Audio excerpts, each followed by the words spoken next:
Olá, caríssimo telespectador da Rede Século XXI, obrigado pela sua audiência. Está começando mais um programa Luz da Vida, nosso compromisso semanal, no final da tarde do primeiro dia da semana, para refletirmos, à luz da Palavra de Deus e do Magistério, importantes argumentos para a nossa fé católica apostólica romana. Programa Luz da Vida, pela 9ª vez, se debruça sobre o tema do paraíso. Paraíso, um dos 4 novíssimos. Novíssimos são as últimas realidades que acontecerão terminada a nossa aventura aqui na Terra. São 4 novíssimos: morte, juízo, inferno e paraíso. Ao tema da morte, dedicamos 29 programas, muita coisa. Ao tema do juízo, bem mais que o dobro, 65 programas. Ao tema do inferno, realidade horrorosa, dedicamos 28 programas. Ao paraíso, até agora, 9 programas. Continuamos a nossa investigação no Novo Testamento sobre os fundamentos bíblicos para o paraíso. Jesus fala do paraíso, muitas e mais do que muitas, muitíssimas vezes, muitas, sobre o paraíso. A realidade gozosa, jubilosa, não podia ser diferente. Jesus fala muito mais do paraíso do que do inferno. Muito mais do paraíso do que do juízo, muito mais do paraíso do que da morte. Por isso é o novíssimo mais importante. No discurso de Jesus, portanto, é mais importante em absoluto. Agora vamos continuar a nossa investigação e, dessa vez, hoje nós começamos a investigar as parábolas do reino, que são simplesmente todas. Jesus descreve o reino dos céus, normalmente em parábolas. O reino dos céus é semelhante a um semeador que saiu a semear. O reino dos céus é semelhante a uma semente de mostarda. O reino dos céus é semelhante a um devedor, etc., um administrador, um homem que saiu, etc., distribuiu os seus bens e assim por diante. Ou seja, essa realidade misteriosa que é o reino dos céus, que assume, que adquire, que chega à sua consumação na glória, é exatamente esse o assunto. É uma realidade misteriosa e Jesus escolhe esse tipo de linguagem, esse gênero literário para falar do reino dos céus. Então, quais parábolas do reino dos céus falam explicitamente do céu? Todas, porque sempre as parábolas começam assim. O reino dos céus é semelhante a.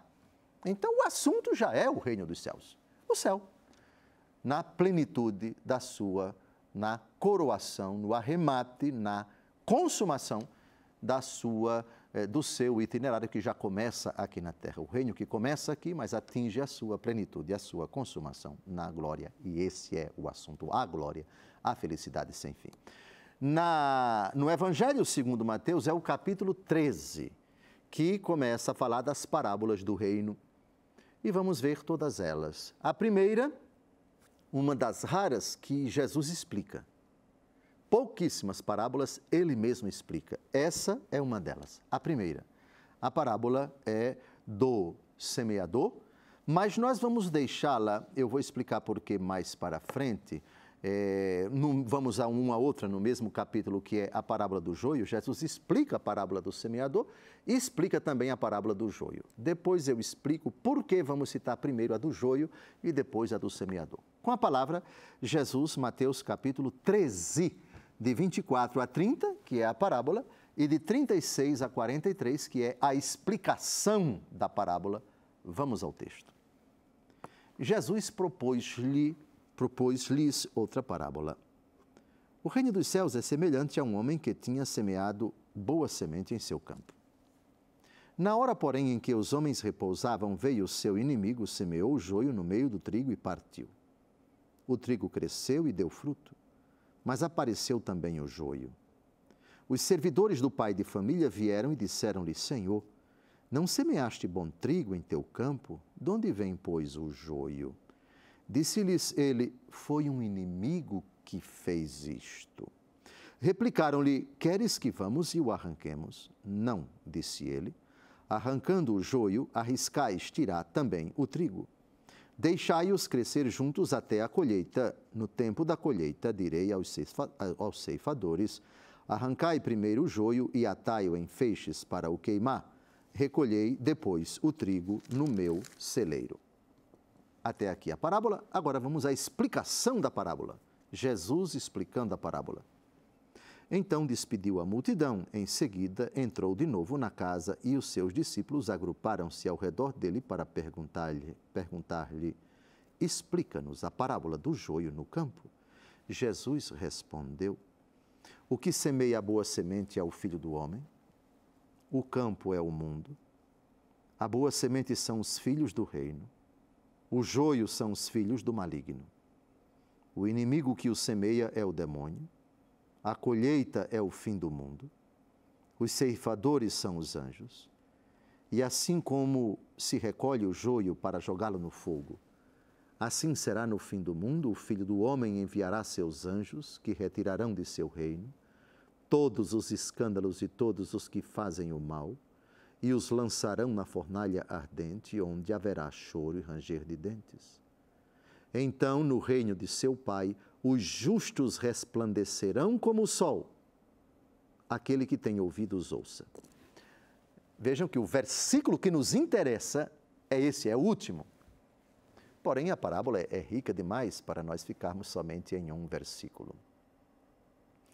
Essa parábola é importante porque mostra o céu como o termo, o fim de uma história dramática, onde nós temos boas sementes e mais sementes germinadas na terra, com protagonistas diferentes. O próprio Jesus explica: temos o demônio interessado em semear o joio. O joio é uma planta daninha, uma erva daninha. Ela concorre com qualquer plantação que seja do agrado, do interesse do homem, porque ela dificulta o crescimento das outras plantas. Arroz, feijão, batata, qualquer coisa que você plantar, se tiver malícia, é uma erva daninha lá do Nordeste, qualquer planta que que cause dano à cultura que está sendo plantada, ela é propriamente o joio. É uma planta prejudicial a qualquer tipo de cultura. Símbolo da obra de Satanás, da ação de Satanás, das práticas que ofendem a Deus, o pecado, os obstáculos, as estruturas, qualquer realidade que se oponha ao crescimento do reino de Deus, ela se afina, se identifica aqui com essa realidade chamada joio. Tanto é que o campo é o mundo, o joio são os filhos do maligno. Saibam ou não, queiram ou não, filhos do maligno não são filhos de Satanás, como se Satanás tivesse anjos filhos dele, não. Filhos no sentido de discípulos, filhos no sentido de instrumentos, filhos no sentido de praticantes das obras que agradam ao maligno. O próprio mundo do pecado.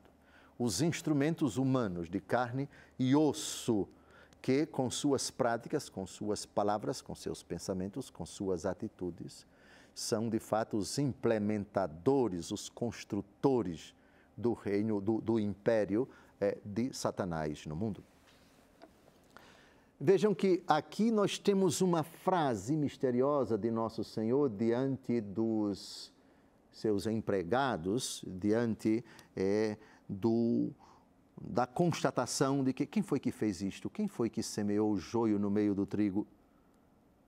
Foi o inimigo que fez isto.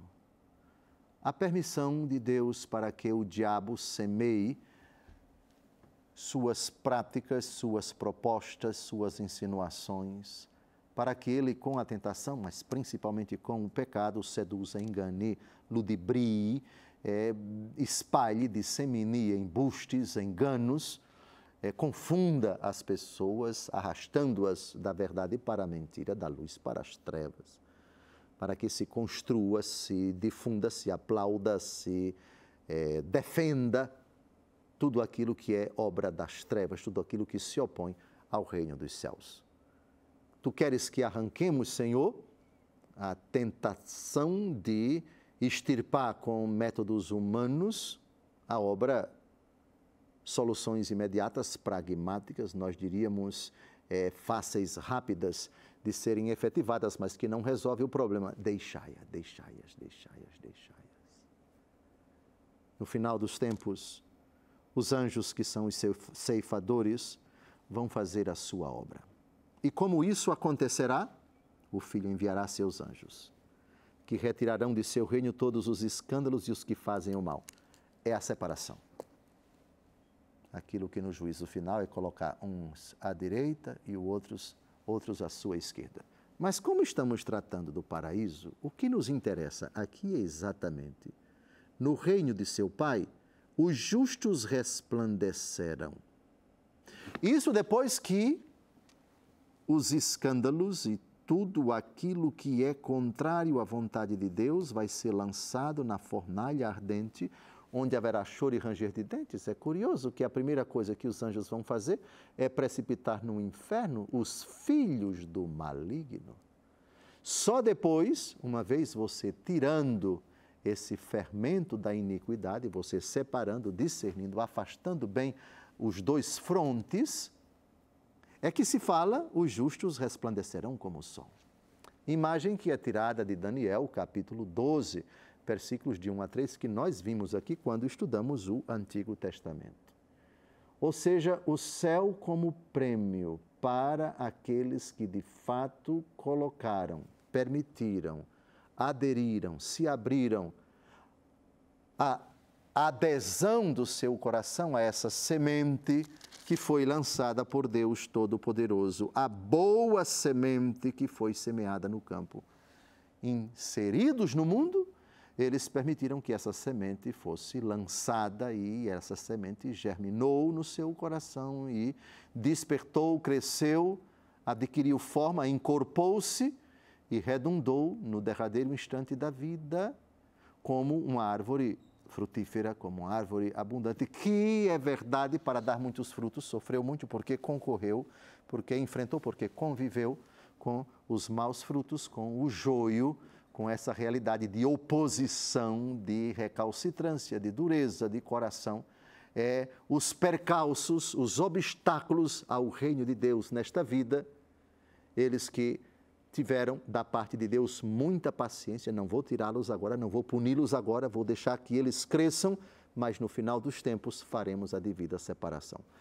Eu acho que esse momento é um momento importante, o começo do estudo das parábolas do reino, coisa que nós vamos iniciar, vamos dar continuidade no segundo bloco, não saia daí, daqui a pouco a gente volta. Até lá.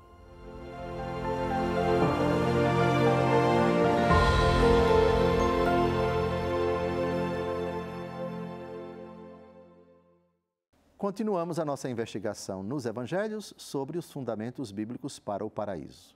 O que Jesus disse sobre o céu, sobre a bem-aventurança celeste. Boa parte do seu discurso sobre o paraíso, evidentemente, não podia deixar de ser as parábolas do reino. As parábolas de Jesus quase sempre começam assim: o reino dos céus é semelhante a... E é esse o assunto que nos interessa. No primeiro bloco, nós vimos a primeira parábola que fala do reino dos céus, a parábola do joio e do trigo. Agora vamos ver uma outra parábola. Infelizmente, não podemos investigar todas as parábolas. Eu escolhi aquelas que mais explicitamente falam do céu. Essas vamos ver todas. A segunda parábola agora é a parábola da rede, a rede lançada ao mar, que recolhe peixes de toda a natureza, peixe bom, peixe ruim, etc. Vamos ao texto e depois teçamos alguns comentários. Ela fala explicitamente do céu. Ao texto. O reino dos céus é semelhante ainda a uma rede que, jogada ao mar, recolhe peixes de toda espécie. Quando está repleta, os pescadores puxam-na para a praia, sentam-se e separam nos cestos o que é bom e jogam fora o que não presta. Assim será no fim do mundo. Os anjos virão separar os maus do meio dos justos e os arrojarão na fornalha, onde haverá choro e ranger de dentes. O céu aqui é definido de uma forma muito curiosa, eu diria simpática. É um cesto. O trabalho dos pescadores, e aqui a gente tem que se remontar para o Mar da Galileia, no tempo de Jesus, é um lago de água doce, é verdade, mas chamado de mar pela grandeza, pela proporção, é muito bonito lá. Parece um mar mesmo, não tem ondas como o mar mesmo, no caso deles, o mar Mediterrâneo, na costa de Israel. Mas em época que faz muito frio e muito vento, as águas do Mar da Galileia chegam a fazer realmente ondas. O episódio de Jesus caminhando sobre as águas, etc. E o episódio em que Jesus ordena a tempestade que se acalme, são provas de que também nesse lago, nesse mar de água doce, o lago de Genezaré, se fazia ondas, dependendo do tempo, não é? O tempo agitado, de chuva, de vento, etc. Bom, então esse é o contexto. E alguns dos apóstolos de Nosso Senhor eram pescadores. Pedro, André, vários deles, Tiago, João, filhos de Zebedeu, etc., moravam lá e Jesus foi ao encontro deles lá.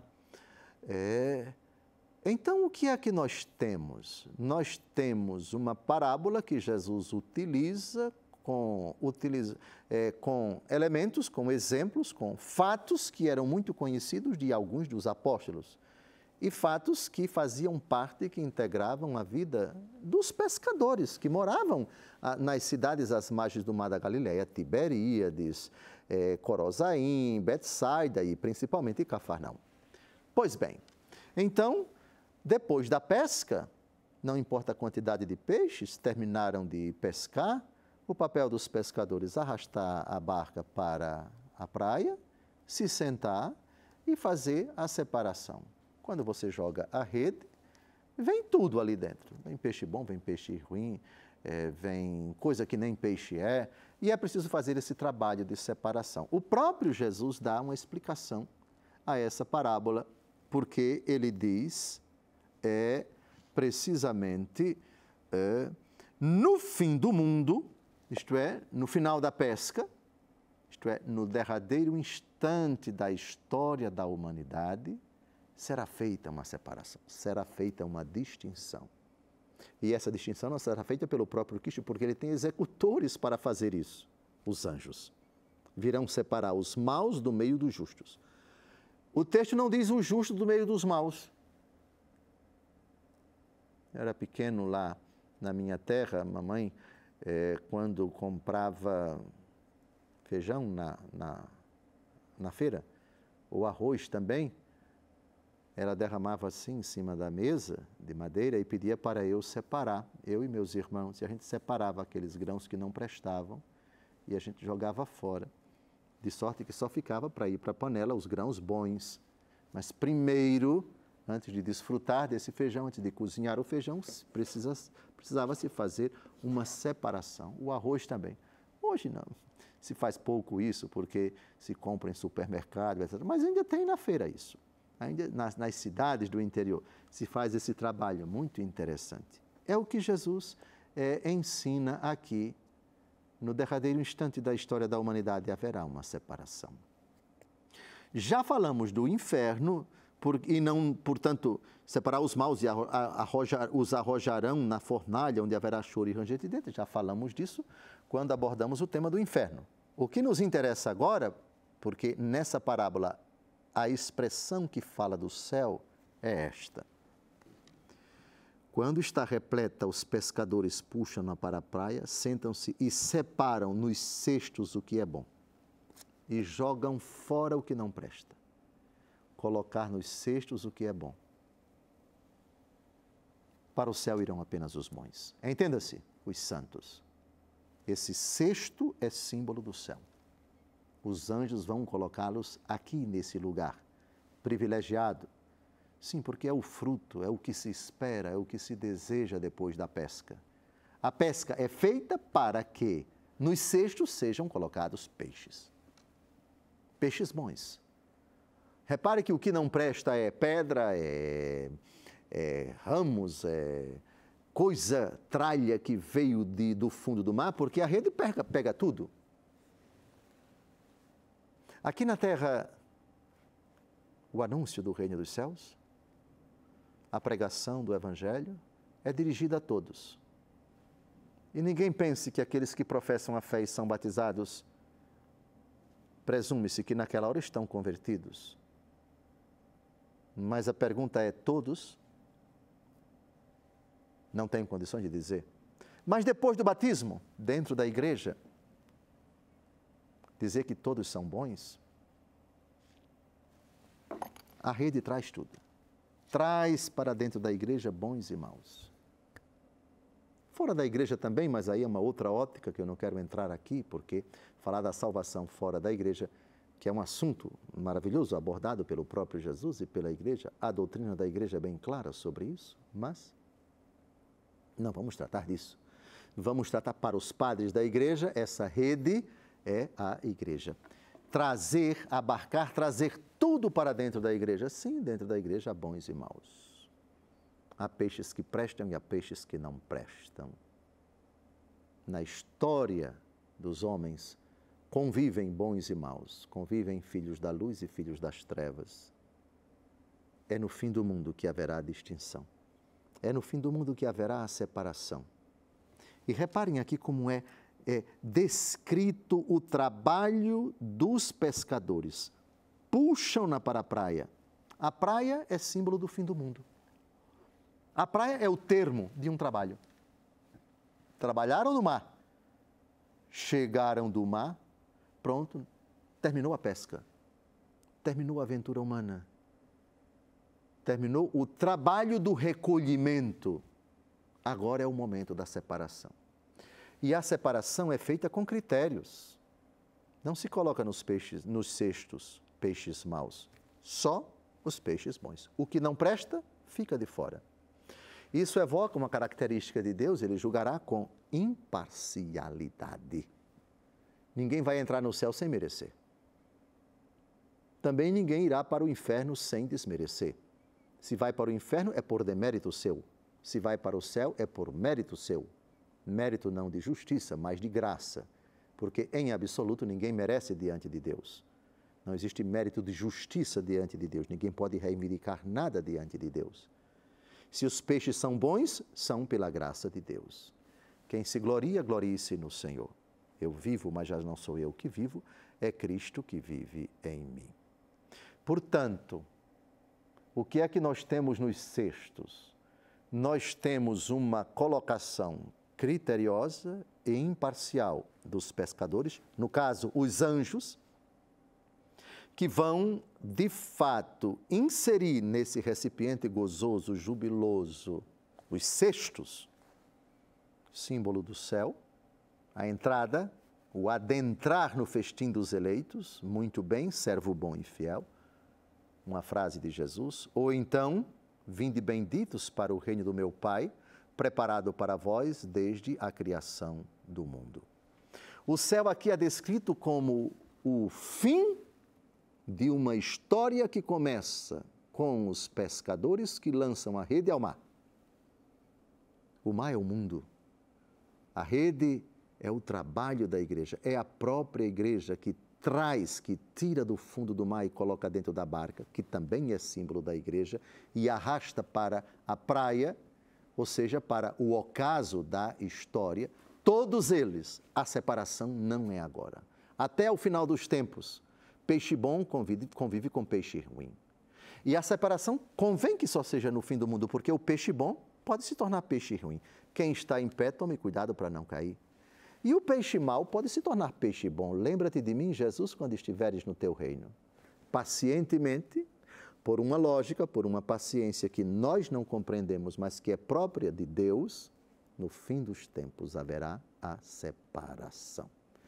Está terminando mais um programa, Luz da Vida, pela 10ª vez, que será na próxima semana. Peço a você que não falte a esse nosso compromisso. É verdade que com a tecnologia você pode assistir o momento que você quiser, basta acessar os programas anteriores no nosso portal e você vai assistir.